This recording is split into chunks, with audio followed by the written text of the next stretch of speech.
miks ma niimoodi veidralt siin seisan, aga seepärast, et Vana-Egiptuse kunstis kujutatigi inimesi niimoodi. Inimese keha kujutati pooleldi külgvaates, pooleldi otsevaates. Pead, jalgu ja vöökohta näidati seal enamasti külgvaates, silma, õlgu ja kõhtu aga otsevaates. See ei tähenda, et vanad egiptlased oleksidki olnud selliste kehadega. Ja see ei tähenda ka seda, et nad ei oleks osanud teistmoodi joonistada.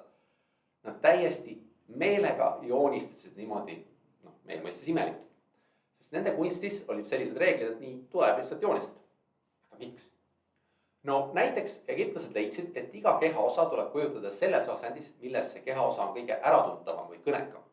Näiteks, et silm on külje pealt vaadates nii väike ja arusaamatu, tuleb ikka näidata kogu silma. Samas jalgade puhul on jälle parem külgvaade. Ja nende kunstis oli teisigi veidrusi. Näiteks tähtsamaid isikuid, näiteks vaaraosid ja jumalaid, kujutati teistest suuremana. Nii et kui sa vaatad Vana-Egiptuse kunstiteoseid ja leiad sealt mingi hiiglasliku inimese, siis muistes Egiptuses ei elanud hiiglased, vaid see tõenäoliselt on kas vaarao või mõni jumal. Igatahes oli Vana-Egiptuse kunst päris kõrgetasemeline, sest neil kunstnikel oli vaaraode hauakambrite kaunistamisega võimalik oma oskusi palju lihvida ja proovile panna. Ja teisalt tänu nendele hauakambritele on seda kunsti ka tänapäevani säilinud. Teame, milline see oli. Aga lisaks kujutavale kunstile avaldavad muistsed egiptlased muidugi muljet suurte ja uhkete ehitistega. Ja nendest kõige uhkemad on muidugi püramiidid. Giza suur püramiid oli vanade kreeklaste meelest lausa üks 7 vanaaja maailmaimest. Kuidas need püramiidid siis ikkagi tehti? Egiptuse suured püramiidid on ehitatud tohututest kiviblokkidest, mis on ülitäpselt 90-kraadiste nurkade all püramiidiks kokku tõstetud. Ja need on nii täpsed, need vahed on nii väiksed seal kivide vahel, et heal juhul pangakaart mahub sinna vahele. Heal juhul. Ja lisaks on nad väga täpselt päikese liikumise järgi täpselt õige nurga all ehitatud.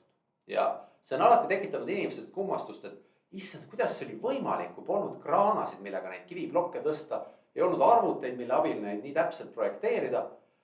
Mõned inimesed on siiamaani nagu mingi, need pidid olema tulnukad. Aga tegelikult esiteks, arheoloogid on püramiidide kõrvalt leidnud ja välja kaevanud ka selle linna, kus need ehitajad elasid. Ja selle põhjal me teame, et siin pole midagi müstilist, vaid oligi hulk väga häid käsitöölisi ja muid spetsialiste, kes palgati neid suuri ja uhkeid ehitisi rajama. Ja teiseks on Vana-Egiptuse ajalugu juba mitusada aastat uuritud ja siin pole midagi imestada, kuidas nad nii keerulisi asju oskasid. Nad olidki väga kõrgelt arenenud kultuur. Ja miks see nii oli? 2 põhjust. Spetsialiseerumine ja kiri. Esiteks, spetsialiseerumine. Mäletate, sellest oli juttu põlluharimise teema juures. Kuna Niiluse ääres olid soodsad olud põlluharimiseks, siis tekkis seal palju vilja ülejääki. Ja oligi võimalik, et osade inimeste, näiteks preestrite põhitöö, oli keskenduda astronoomia uurimisele. Või mõned olidki näiteks arhitektid ja ehitusmeistrid. Nemad uurisid, kuidas paremini ehitada. Ja kui inimestel oli aega nende asjade üle järele mõelda, siis nad õppisid ka mõningaid olulisi nähtusi tundma. Näiteks nad tundsid väga hästi, vähemalt 9. klassi tasemel geomeetriat. Kolmnurga, ristküliku ja ringi pindalade arvutamine polnud üldse mingi probleem. Samamoodi silindri ja püramiidi ruumala. Lisaks näiteks oskasid ruutvõrrandit lahendada. Ja ega neid teadmisi siis ainult püramiidide rajamiseks kasutatud. Neist oli kasu ka kanalite rajamisel, põldude mõõtmisel ja nii edasi. Väga oluline oli egiptlaste jaoks kalender. Neil oli ju vaja täpselt teada, millal toimuvad üleujutused, millal siis vilja külvata ja nii edasi. Selleks jälgisid nad tähti ja päikest ning kasutasid nii astronoomiat kui matemaatikat. Ja nende kalender oli selles osas sarnane meil tänapäeval kasutatavale kalendriga, et aasta pikkuseks oli 365 päeva ja 12 kuud. Teine oluline põhjus, miks muistsed egiptlased niivõrd tuusad olid, tuletan meelde, et Vana-Egiptuses tekkis ka üks maailma esimesi kirjasüsteeme, hieroglüüfkiri. Ja tänu sellele oli võimalik kõike seda, mida inimesed astronoomiast või matemaatikast teada said, ka kirja panna ja tulevastele põlvadele edasi anda. Tänaseni on seda peamiselt säilinud raidkirjadena, ehk need märgid on kuhugi templi seinale raiutud, aga on säilinud ka mõned tekstid papüüruse rullidel. Mis see papüürus on? Paberit sellel ajal ju veel ei tuntud, aga selle asemel sai kasutada papüürust.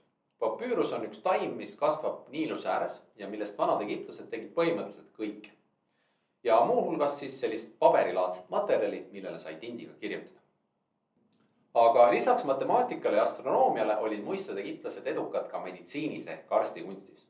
näiteks oskasid nad teha lihtsamaid ajuoperatsioone, täita hambaauke, teha inimestele proteese ja nii edasi.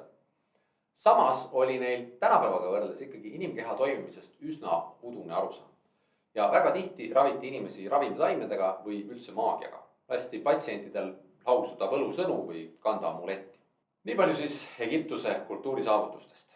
aitäh vaatamast, kohtume varsti jälle.